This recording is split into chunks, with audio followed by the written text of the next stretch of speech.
Good Morning Night Vale is brought to you by The Disappearances of Lydia Fontaine, a new independently produced and crowdfunded 10-episode original audio drama. Set in a deceptively familiar world of electronic surveillance and machine-mediated communication, The Disappearances of Lydia Fontaine follows Lydia Ryan and her friends, lovelorn Ethan and wannabe internet sensation Dee, as they struggle to unravel the mystery of her mother's disappearance.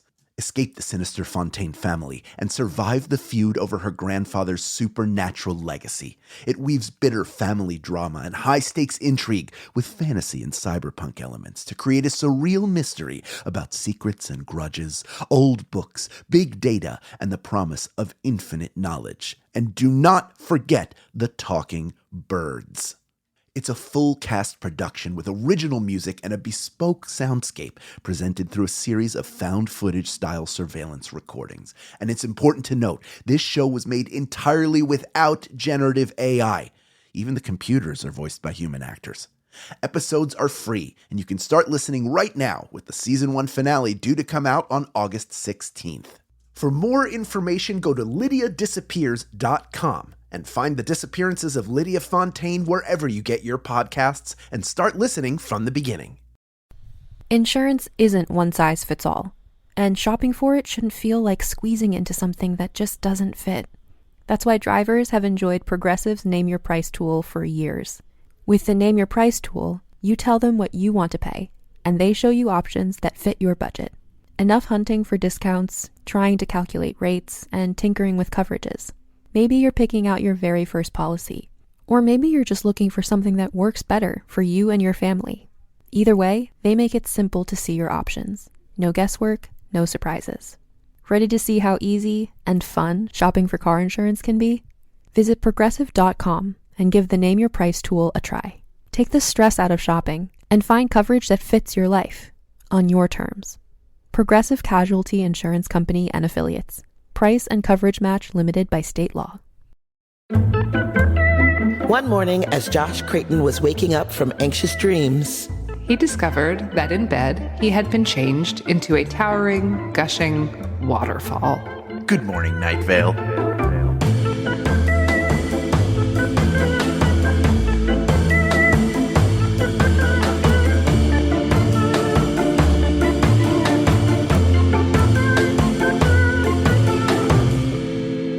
Hello, I'm Hal Lublin. Hello, I'm Meg Bashwiner. And hello, I'm Symphony Sanders. And we are your tri-hosts, your favorite tri-hosts, for Welcome to Night Vale's premiere podcast, Good Morning Night Vale. And of course, as you all know, we are cast members, friends, and family of the show and of each other. I bet you didn't know we were all Nepo babies. And we're here to painstakingly talk about every episode. And this is 151, baby. Waterfall. Yes. We are recording this during the daylight hours. February 9th, Friday. It's Friday at 12:42 Central Time. Yeah, I wonder if there will be a noticeable change in the recording because we're recording during the day. Yeah. Yeah. And our brains are presumably fresher. The energy is shifting. Yeah. Here's the original episode description. Josh Creighton finds that he has lost a very important ability. Let's talk about it. So much to talk about it. This is a Bree Williams episode, and it's stunning. It's a stunning episode. Yes. For in current times, Bree Williams has actually come on to the Welcome to Night Vale writing staff as an official co-writer with Joseph and Jeffrey. Permanente. Awesome. That happened at the beginning of this year.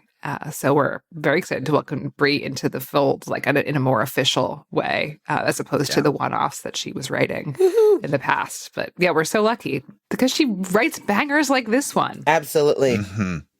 You know, y'all, this episode, immediately we could tell the difference because the music, the original, the OG theme song is now like, I don't know, it just felt more like Sensitivo, a little bit more like, because it was a different story. We're talking, and we find out later in the episode that, of course, it was submitted by Josh Creighton. It's like basically like an open letter from Josh Creighton And even though Cecil is delivering it, I don't know, there's just like a softer element to it, which was really fun to hear come out of Cecil's voice. Also that song. And this episode made me so sad. Yeah. For Josh Creighton. Yeah, the realization I had when I was like started listening to it, I was like, okay, he can't do this anymore. And then I was like remembering Josh as like he's a teenage boy, and I'm like thinking he's 14. And then I was like, oh fuck, no, he's 18. Like he's starting college. Like, so it's sort of what he's going through has changed, and it's like a good catch up to where he is at 18. And where a lot of us were at 18. Oof. And maybe are at 18 to those of you listening out there. Oof.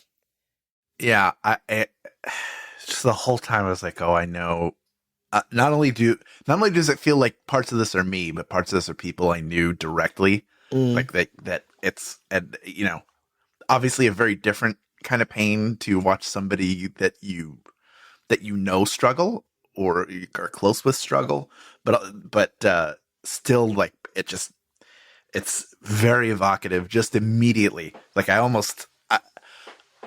If you, I could tell you bits and pieces of the actual things that happened, but the feeling of it was so strong that just sort of washed through me, and it's like, oh, this is really impactful and like an odd road to go back down, because you don't think about it, or I don't think about those things in that type of detail anymore. But all those feelings, the wanting to run away, the trying to come back in, but you know, this huge change that happens when you're 18, whether you go to college or not, you're in a different phase of your life. And that in and of itself is really weird and messed up outside of whatever additional things that you're dealing with.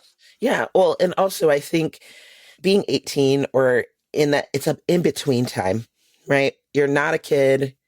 You're not quite an adult, like you don't have full responsibility, and you don't understand, and like you're going through a lot of changes emotionally, mentally, physically still, but you're being asked to have a certain amount of responsibility, but not really. And so you feel, I don't know, I always felt very in limbo when I was that age, because it's like, I want to have fun, but there's a lot of crushing self-doubt that happens because you're having to, like, I don't know, take on a lot of things in the world, whether it's like navigating your emotional health, your friendships, new relationships, perhaps. And I think Josh goes through all of that. And I have so many notes in here that are like, oh, Josh, no, like, don't, you're okay. You're okay. Your friends love you.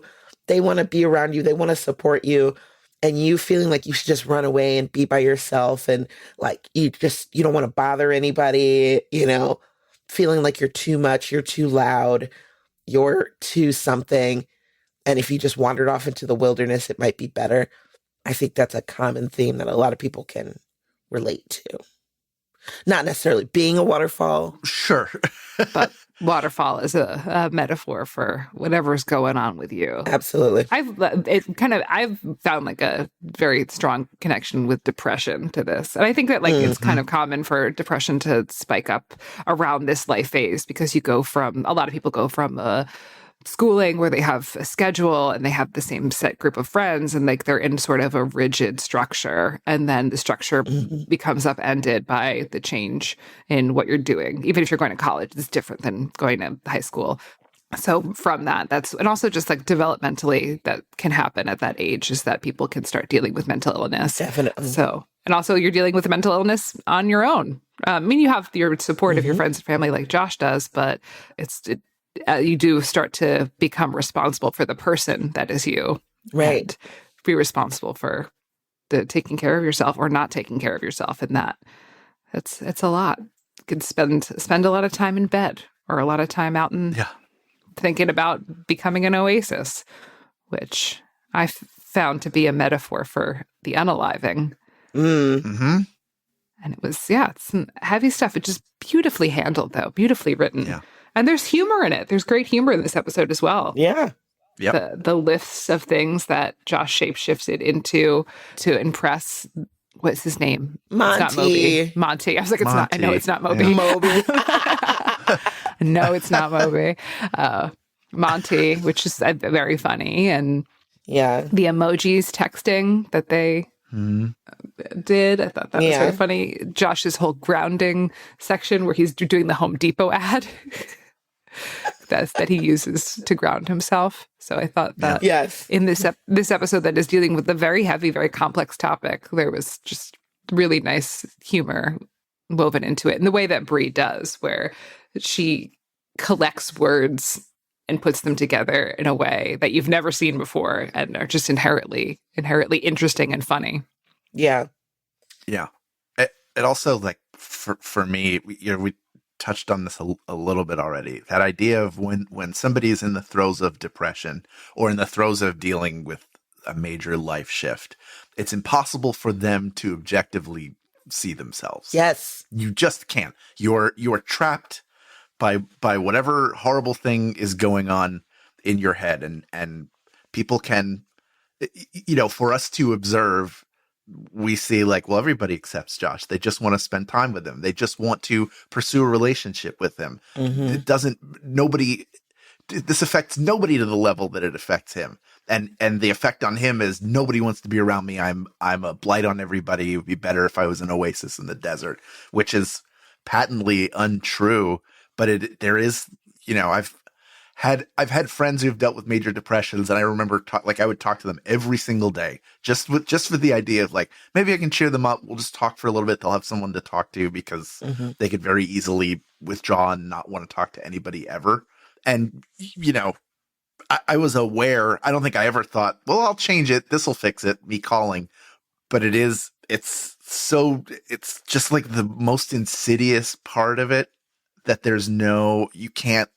you have this tint filter that you see everything through that's just not true and doesn't communicate to you what your value is. And hopefully, thankfully, there are a lot of people who are able to come through it, but it's serious and it's tough and it's you create that reality because you drive everybody away. Not because they don't want to be around you, but you isolate yourself. Right. And even when you jump in the back of the truck to hang out, nothing feels right. It just doesn't feel okay. I don't belong here anymore. I keep thinking of it like, like everything is muted. Like as if you were wrapped in a bunch of like blankets and pillows and like, or bubble wrap or something. Like, something else is on the outside. You might feel like slight pressure and like hear like muffled sounds from the outside, but like nothing gets quite all the way through. And I know Josh hears his friends being like, come with us, go do all this stuff. And he's trying. And even that boy, Monty, is like being like, oh yeah, I want to hang out with you. Are you ghosting me? Like, like obviously flirting with him, but he can't break out of his own muffling. Josh can't break out of his own muffling to like let himself be with the boy. And he already likes him. He does like him. He just can't express it. And I just want the best for him. I just want to give him a big hug and tell him everything is going to be okay. And I know it won't fix it, but I just wrote a lot of, Josh. Josh. But you know what? It did help when he was able to write his little feelings down. And I think having a creative outlet a lot of times, or sometimes just getting it outside of your own head, can really help with a lot of problems, whether that's talk therapy or something, or just even like writing down your emotions or saying it out loud. Because sometimes things rattle around in your brain and the only thing you have is to reflect that, right? And you don't realize that it actually is incorrect until you write it down or say it to somebody and they're like, why do you think that? Do you know what I mean? Like say it to a professional or something like that. So I'm glad that the writing helped Josh, and I hope he continues to pursue that to help him through this tough time. And we love how Cecil's just down for it. Cecil's down to help. Cecil's like, yep, sure. I'll read it. That's what I'll do.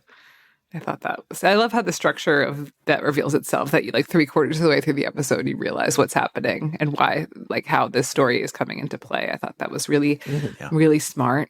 And then, writing about and sharing. I think it also, for me, it's kind of like when you're in a depression phase or having a mental illness episode, people will say things that that you can do to help. You can take your medication, you can go for your walks, you can do your therapy, you can do, you can write things out. And while you're doing them, you're like, this isn't working and I hate this and this isn't working and I'm, but I'm going to do it because you said I should do it. I'm going to do it. So you should do it. And then for me, like 3/4 of the way through those things, I'm like, okay, no, yeah, this is actually working. It's the convincing yourself to do it and then doing it that is part of why it works. You're right. It's changing the narrative of what's going on, sort of shaking up the system is accessing treatment for yourself. Absolutely. Yeah. Oh, one thing I did want to say that made me mad in this episode is when that fucking bitch ran through Josh Creighton. Like, why would you do that? Yeah. You fucking bitch. There's a lot of work to do, a lot of personal work to do still. Yeah. Yeah. That's also without his permission. You didn't ask his permission. That's like putting your hands on somebody without consent. We don't do that. Keep your hands to yourself, mama. I'm talking like these people are real. I am going to fight somebody. Mm-hmm. That made me so mad. Yeah. I was like, he is going through it. How dare you? Anyways. Yeah. What I thought was kind of interesting in this episode was that normally when we hear about Josh, we hear about his mom as well, and they're sort of talked about as a family unit a lot. Right. But this one's sort of had that thing where it's the adult separation of like, he's 18 now. So while his mom is in his life and can sort of nudge him and be there for him, she's not the one, solving all his problems and calling the shots for him anymore. Yeah. I found it interesting. It's so interesting when we get to see these characters evolve. Mm-hmm. When time passes. And I think that we had coming out of last season where I think it's really interesting to go from a season that ends with, okay, time is correct in Night Vale now, to seeing what time has done to these characters in the episode that starts the new season. So remember having that sort of, yes, of course, it makes sense that he's 18 now. 4 years have passed or whatever, 6 years have passed. That's sort of showing how the time is actually working in Night Vale. I think it's cool. I think it all dovetails so nicely together. This episode is the first episode of the season. Mm. For whatever season this is. It's 2019. This came out in 2019, in the August of 2019. So everyone, we were still so pure. Yeah. We're all just we're getting so close. One milkshake, 6 straws. Just all. Yeah, we were the Friends album cover. Yeah. Buffets all the time. Yeah. Just blowing out candles on cakes. Oh, yeah. You need me? I'll be at Golden Crown. Oh, yeah. Here, try a sip of this. Yeah. Yeah. Oh, my God. Here, taste this. Taste this. Oh, it's just a cough. Does this taste weird to you? Right. Oh, yeah. When you could just be like, oh, I was just a little bit sick. And people are still like, yeah. Let's kiss. Yeah. It's just a cold. And you're like, oh, I have the flu, but I guess I'm going to go to work anyway. I just was thinking about actually how much stuff I used to do. Mm-hmm. And I do a lot of stuff currently, but nowhere near as much stuff as I did pre-2020, pre-pandemic. Yeah. Yeah. I was running around, babe. I was out and about talking to the people. Not anymore. In the house. Yeah. It's kind of sort of twofold for me because I was really out there. 2019, I was out there. You were. We were everywhere. We were all over the place. We were out there. We were all over the place. I was doing things. We did like 80 shows a year. Toronto? Doing 80 shows a year, vacationing. Crazy. Going to do events, teaching workshops, just like ripping it up. Went to weddings, conventions. Weddings, parties, bars, restaurants. Eating off of one fork. And then, we all had one fork. That was our fork. Yeah, we shared a fork. And then, and then 2020 happened, and then I had a baby in 2021. That's and then true. I never left the house again because I will always be sick. Part of me will always be sick. Deep down inside. Deep down inside. And not so. And not sick like sick. Yeah. No, it's not But sick. you're also sick. But you're sick. Sick. Yeah. I'm sick at being sick. You're sick and tired of being sick and tired. You can say it. Sick and tired of being sick and tired. I don't know. We'll see. So far, guys, it is February the 9th. And so far this year, I had COVID twice. My child had COVID a separate time. My husband had COVID along with my child. And then during COVID, my child contracted hand, foot, and mouth disease, which he passed to me somehow. So, and did not go to my husband this time, mercifully. So,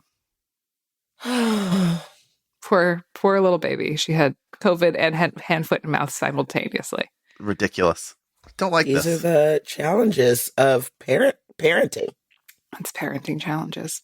Anyway, we don't need to. That's all the parents out there. I hope you're well. And if you're not well, I hope that someone at least is taking care of your child for you. We talked about a lot of things. We did. Let us now talk about the weather. Yeah. Up next, we hear from fans and friends of the show. But first, a conversation about this episode's weather, which was Always Right by Anne Reburn. What a jaunt. See, I said very much the same thing. I said, what a plucky little song. I enjoyed it very much. I love a message of no gaslighting, no narcissism, and basically like dump the motherfucker already. Yep. Do you know what I mean? Mm-hmm. Break up with him. He's a bad man. And you don't need that. No. Mr. I always right. No. Incorrect. I give this song 5 out of 5 shower pies. That's how much I liked it. Oh, That's great. And I like that we've now added that metric to this section. I figured we needed something in there. Other than just, I like it. Yeah. She kind of reminded me of like a Lily Allen, but without the accent. Mm-hmm. yeah. She is a prolific singer-songwriter whose work exists. She primarily puts stuff out on YouTube. She's a YouTube musician, but her stuff is around, and she's always out there making it, which is great. I love to see people consistently making work. We love YouTube. Yeah, Check her out on the YouTube. we love it. Thanks, Anne. But you know what I would like to reburn? See what I did there? I did. It's something cheesy, delicious, a pocket full of hot cheese and meat. Let's enter the FanZone Calzone. Stay right there. Good Morning Night Vale will return after a brief break.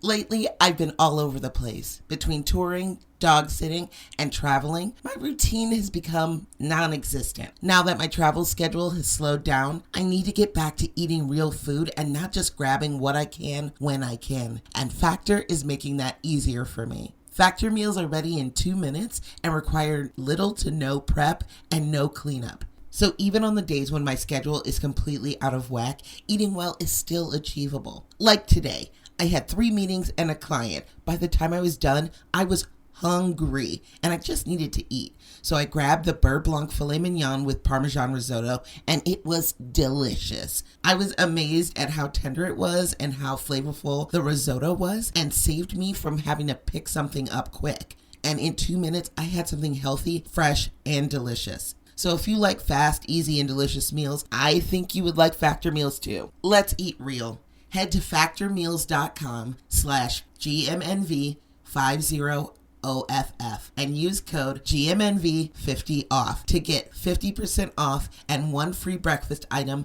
per box for 1 year, while supplies last until 10/31/2026. That's code GMNV50OFF at factormeals.com. GMNV50OFF at factormeals.com. See website for more details.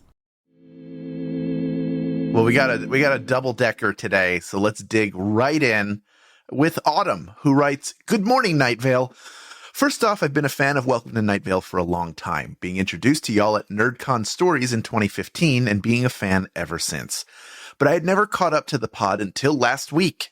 I spent a year, January 2023 to January 2024, listening over from episode 1, as it had been years since my last listen, and it has been so delightful. I'm writing today about Josh Creighton, this next episode, The Waterfall, but mostly about queer representation in Night Vale. I think Josh is such a perfect example of what makes the queer representation in Welcome to Night Vale so valuable, and why it still feels so groundbreaking even in a time where queer media is getting more rep and attention than ever before. With more representation, there's also been a pattern of online discourse over good versus bad representation, actors/performers queer baiting, people feeling like they're owed a certain type of representation, and media still falling victim to what is deemed as acceptable or palatable queers, while others are still considered too weird. Night Vale has always been weird to its core, and so its citizens are weird as well. They don't fit into any prescribed boxes, they just are who they are. Josh Creighton is a boy, but is also a butterfly and a waterfall and a purple car and anything else he can imagine. He is also at his core just a being who is insecure and doesn't feel at home in any of his forms. I think Josh is an allegory for all of us, but especially the queer community. We can and do take any and all shapes, and each one is interesting and beautiful in a different way. And at our core, we're just beings doing our best and living our lives. And the people around us care for us, like Diane and Jackie and the Glow Clouds child and the community of Night Vale care for Josh. So shout out to the unapologetically weird queers out there. I love you, and I am one of you. Autumn Brooke, she, her. P.S. Just another lovely thing. When I was 16, 17, I started listening to Welcome to Night Vale for the first time and brought it up to my figure skating coach. Or maybe he brought it up to me first? I don't remember the details anymore. What I do remember is it being brought up and my coach immediately bringing up how much he loved Cecil and Carlos, his perfect hair and his teeth like military cemetery, and thought they were so cute. And I knew that day that I had a safe space with him. I'm an adult now and have only seen him 2 to 3 times in the past 5 years, but sometimes we still text each other about something Night Vale related, just to say hello, to tell the other that we still think about them and hope they're doing well. And I love that. Aww. Guess what? I love that. How about that? I love that. I love that too. Aww. We are all Spartacus. Yeah. It's a good reminder out in the world, especially if you interact with this population of people, to be a safe person for them. Yes. All right. Timothy writes, Hi, Meg, Symphony, and Hal. My name is Tim, and I am a criminal barrister based in London. I think in your country, you call them trial attorneys. Liars. And a longtime fan of both of your podcasts, even more so since Welcome to Night Vale is arguably the thing that cemented my early relationship with the woman who I would later ask to marry me. You are, it's safe to say, quite an important part of my life. Among many fabulous episodes, The Waterfall in particular stands out to me. I remember listening to it on a long train ride back from an especially miserable day in court in Ipswich, and something about the story of an uncertain, afraid, and isolated Josh Creighton struggling with his identity and sense of connection to the world, as mediated through Cecil's mellifluous tones, really spoke to me. Many thanks for all of your wonderful work. My question is, have you ever found that this podcast, or your jobs in general, have been the things to hold you up through a crisis? I am writing this in November of 2020, but hopefully, if and when it is read in the future, we will not have visited yet further horrors on us to test this hypothesis. Just saying that. I've probably jinxed it, in which case, my apologies. P.S. As a sweetener, possibly, I here enclose a picture of me in my courtroom wear, as my previous experience seems to suggest that people in general, and Americans especially, find it to be a source of some amusement. Yes, the accessories are compulsory. Enjoy. Yes. Where's the picture? I want to see. First of all, while you're pulling up that photo for us, can I tell you, when I was like glossing through and reading these, I read that as criminal barista. Can you imagine? Very different thing. Very different thing. No! Oh, Tim! You're so cute! Tim. Yes, Tim. Oh, I love it. Tim. The little wig. Girl! I love it. I'm here for it. Oh, that's so cute.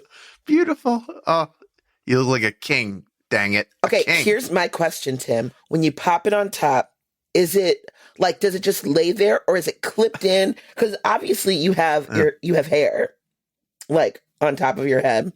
Do you have to barrette it or pin it in? Does it stay on? Or like if you whipped your head like to the side, is it going to go flying across the room? Inquiring minds, you know? Feel free to send us a video. If you're still out there, if you made it through 2020 when you were emailing us from. But oh no.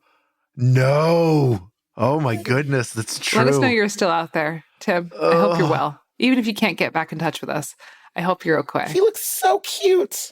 I'm obsessed. So yeah, Tim's question, have you ever found that this podcast or your jobs in general have been the things to hold you up through a crisis? Well, I think what was really nice during the times, during the deep Pando times, was that we were already recording remotely. So we had this like thing that felt normal.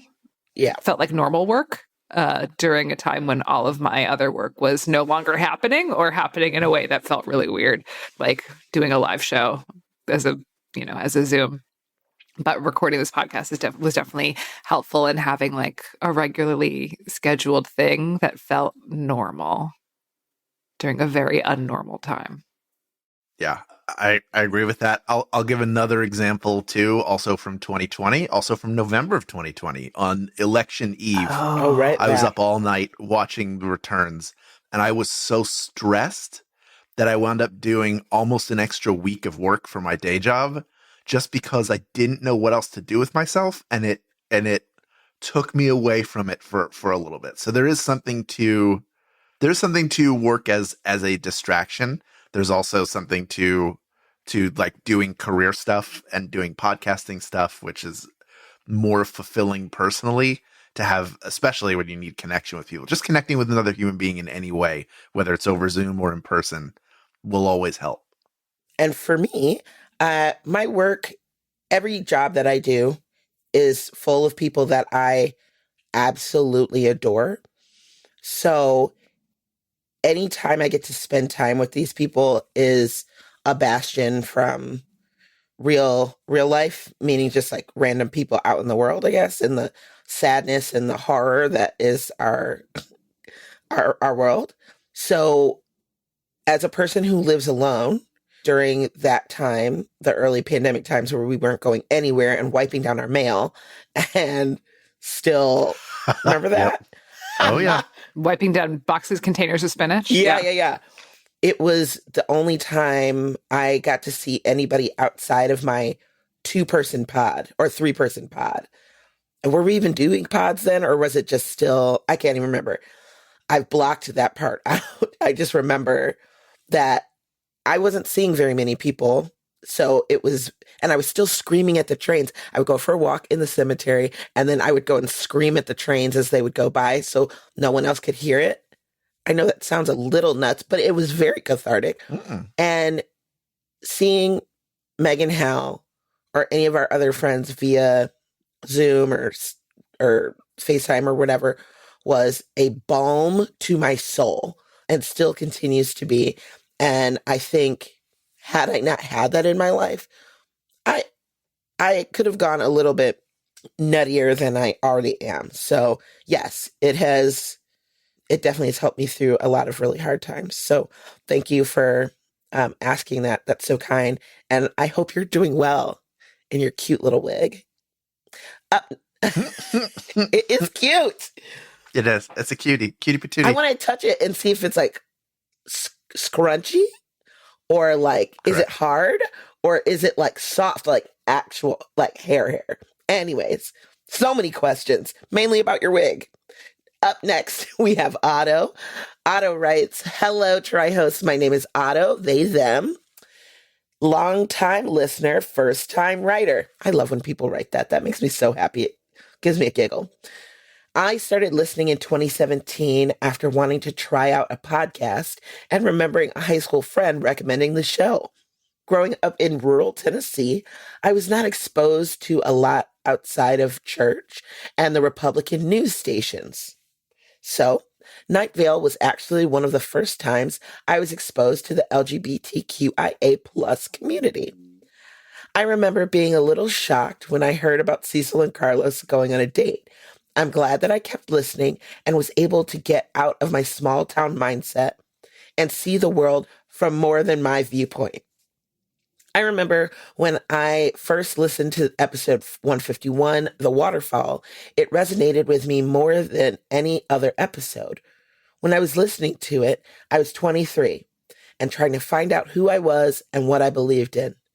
Similarly to Josh's struggle in the episode of who you were being replaced by. Who you will be is a scary and confusing time in life that no one prepares you for. I eventually got more of who I am and working on becoming who I want to be. I've changed jobs, gotten married, and found out my gender identity. Anytime that I get feeling overwhelmed and nervous about a change in my life, I remember listening to this episode and reminding myself how far I've come. Thank you for keeping me company while working in retail hell and the amazing food recommendations. As always, Otto. Otto, you are more than welcome. I am so glad you are able to find out who you are and you are able to live your best, truest life, being the best, truest person that you possibly can be. That is a difficult situation when you grow up not even knowing that those things are possible for you, but you have come out the other side who you were exactly meant to be. So congratulations. And we hope to keep hearing from you. Hear, hear. I got one from Sam. Sam says, "G'day, lovely tri-hosts. Episode 151 Waterfall always hits me in a very particular way. Big recognition of the self through the other feels. The, as always, amazing writing and acting really draws out Josh's emotions throughout the episode. However, the isolation and loneliness that Josh is experiencing is so profound. The way he feels alone even when he's riding in the back of the truck with his friends and having a good time is so real. As an autistic trans person, I've spent so much of my life feeling like an outsider, and I'm currently working my way out of a mental health crash. Feels cathartic to go through this journey with Josh, with the Welcome to Night Vale novel context as well, and see him living his life, having this crisis, and then work through it at his own time. The end of the episode is open, but from what we know of Diane and Josh's friends, I imagine he's given all the support yet space he needs to get back to happiness. My question is there a moment, character, or episode that really pulls at you emotionally and makes you feel seen? Cheers, Sam. P.S. Obligatory love you all, good morning, Night Vale, and welcome to Night Vale. Sideways heart emoji. It's so hard to think of in the moment, right? Because like we listen to these episodes and I feel like, you know, every handful of episodes we're like, oh, this really spoke to me, or this really gutted me, this really hit me hard, I really connected to this. And then it leaves our brain. Yeah. And it will never return. I'll say the beauty in any work of art, including this one, is that you could have 4 people listen to it and pull 4 different experiences from it. And it's like, I can't put a finger on something specific, but there are definitely times and moments in episodes, particularly if they're dealing with loss or just something I emotionally identify with, that just hits in a very profound way. And that's sort of the pleasure of listening to it, is feeling like something sees you or hears you, or you feel a bit of yourself reflected in it. Yeah, literally all of those things. I can't remember anything off the top of my head because, you know, Swiss cheese brain, but episodes like this, episodes that have to do with loss, particularly hit me hard. But I don't know, I always feel this like cathartic release from that, because it makes you feel like you're not alone in your feelings and your understanding of what it means to be a human and have all these emotions and horrible pain that happens to you, but just to know that there's other people out there that are experiencing that same thing is comforting in a way. And that's one of the reasons I think people love our shows, that they can fully relate to those senses of loss or otherness or people not understanding them, or, you know, just the idea of queerness, or just living life and things being hard or weird, and knowing that those feelings are absolutely normal. So the whole show? Yeah. Hear, hear. Hear, hear. All right. Olive writes to us. Good morning, y'all. So I live 10 minutes outside of Philly, but in New Jersey. Do I count, Hal? Yes. Sorry, for anybody who doesn't know, the way Jersey works is the middle is farmland. Northern Jersey belongs to New York, and then Philadelphia has annexed Southern Jersey. There you go. All right. Because I consider Philly my city and probably have more in common with you than Meg. All right. Hi. Also, hi, Symphony. Chicago seems cool, I guess. I know you're cool. Also, I love that half of the Night Vale folks seem to be Jewish because same, and I feel so at home when y'all talk about Jewish stuff. Shabbat shalom. Jewish. Shabbat shalom. I love episode 151 as a wild example of losing access to a major part of one's identity and self-image. The way Josh wants to go out and be alone and find a way to be useful and is embarrassed to be around people for fear of being thought of as less cool or a burden or embarrassment is so relatable. Due to an injury and chronic pain this year, I have to give up dance and lost my energy and optimism. It made me feel like I was less good or cool or useful or important, and I'm still working towards accepting it myself. But I know now no one loves me less because of it. I've been trying to figure out what is causing this for months, and I have no idea if it will get better. But sometimes I try to dance and end up feeling a whole lot like how Josh kept trying to change form but couldn't. It's important to remember that people around you love you, not just for what you do, but for who you are. Mm-hmm. Would love to know if any of you had similar experiences. Have a great day, Olive. P.S. I would pay so much money to stop hearing that I'm too young to have medical problems. I'm 21 and have had chronic back pain since 13. I would love if you could remind people to not belittle someone's pain because they're young. This part of culture has made my experience so much more difficult as I have to work so much harder to be believed. Mm-hmm. Olive, I'm so sorry that you're going through this or we're going through this. Who knows how long you sent this email or you could be through it in it right now or have gone through it. But I hope that wishing you ease with your pain. Yeah, there's no age limit to chronic pain. Mm-hmm. We all have beautiful snowflake bodies, and they are all capable of causing chronic pain at literally any point in our life. To be human. But we feel you, and yet all of this is definitely something really tough to go through when you have to change part of who you are because of something that's going on with your body, and that's really tough. Have I gone through that? Yeah. I mean, I also have chronic pain. Hi. But after I had my daughter, I had a spinal injury during that process. And I could barely even walk. And I had gone from literally the day before she was born, I hiked 4 or 5 miles. And then I couldn't use my left leg for a while. So yeah, it really does mess with you when you're an active person or a person who uses their body for a specific thing, and then you can't anymore. So I feel for that. And it's interesting with this episode. I think we sort of bring ourselves to the episode and what we're going through. So I'm glad that you were able to find connection in that, what you're going through. First of all, Chicago is cool. Correct. I am also cool, but Chicago is very cool. So if you ever come here, you'll see for yourself. But yes, I very much understand this as a person who has been active, had the privilege to be active my whole life as a dancer, a gymnast, and just a generally running around sort of person. Things in my life have changed and my body hurts almost all of the time. And my body has changed in a way that makes it much more difficult for me to do the things that I feel more confident in doing or used to be able to do. And that is a hard pill to swallow.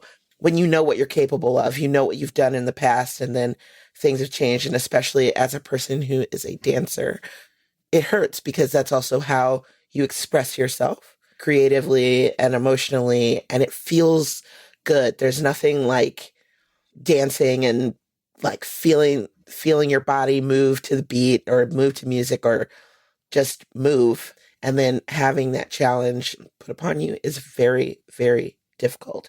So I truly hope that you find some peace in your body and outside. And you are so correct. People don't love you because of what you do or what you can provide for them. They love you for you. And we love you too. Yeah, I would add very quickly, there's no, you must be this tall to have chronic pain. It could happen Right. to anybody, any age. So if you're out there and you didn't know that, now you know, and you can pass that forward, pass that information forward into the world so we can all give each other a goddamn break. Yeah. If you don't know, now you know. Up next, we have Steph. Steph writes, "Good morning, Hal, Meg, and Symphony. I hope it's okay that I put your names in alphabetical order." Yes. Fine with it. I think that's... I don't need to be first. I have listened to the original podcast a few times through now, and before listening to Good Morning Night Vale, I always re-listen to the episode you are discussing. It's been an amazing recap. Episode 151 recently aired. It is August in 2019, and I realize you will not deal with this email for a while.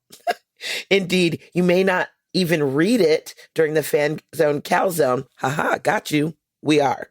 When episode 151, the Waterfall, is finally discussed. Regardless, I will try to be cognizant of the fact that you are reading this in my future. Look at us, talking to you from the future. Although I have enjoyed every Welcome to Night Vale episode, few have resonated with me as this episode has, featuring Josh's journey as a waterfall. I know you have talked about mental health in past episodes. To me, the episode is an allusion to depression. All of his life, Josh has dealt with something internally. Sometimes have been worse than others, but becoming a waterfall during a crucial time in his life seemed, as he said, insurmountable. He could not turn back. For many of us, depression can be just like this. We cope, we deal, then suddenly something changes and we struggle to go back. We cannot face school. We cannot face our loved ones, even if they reach out, as Josh's friends did. Josh's journey to the desert reminds me of my personal suicidal episodes. Thankfully, I have always come back from that desert. I hope Josh does. In discussing episode 43, The Visitor, Hal noted how attached we get to these characters, and he is right.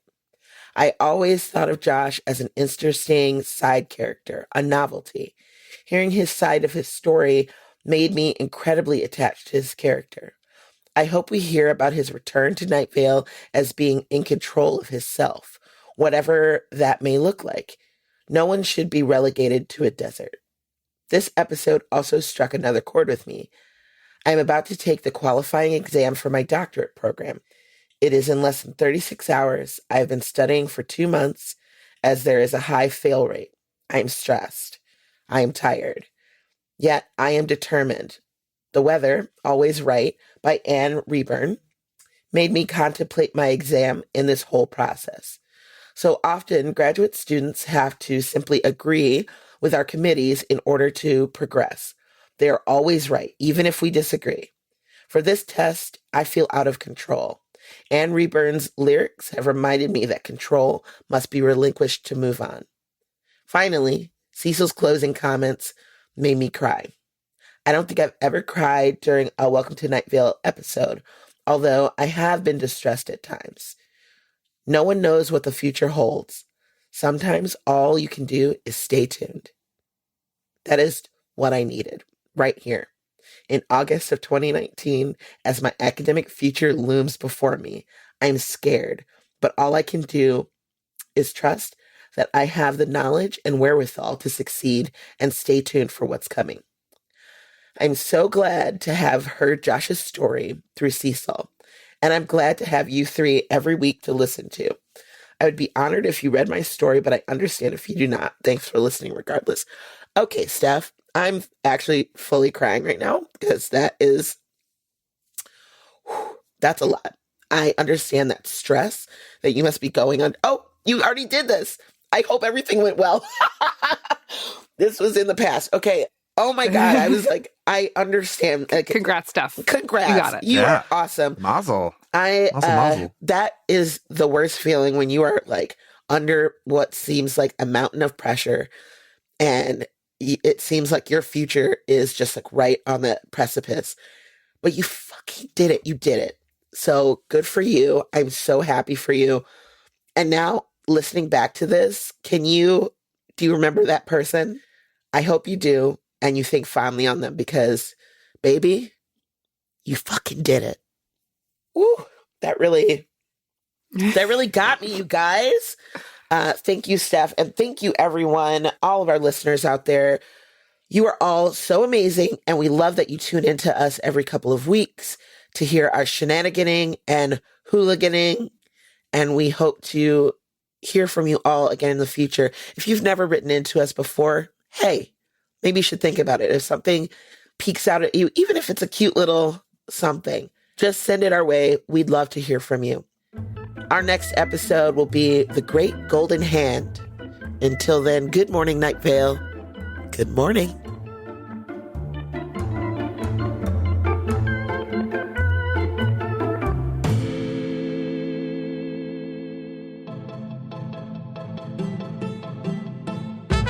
Good Morning Night Vale is a Night Vale Presents production. It is hosted by Symphony Sanders, Meg Bashwiner, and Hal Lublin. It is edited by Felicia Dominguez and mixed by Vincent Cacchione. It is produced by Meg Bashwiner.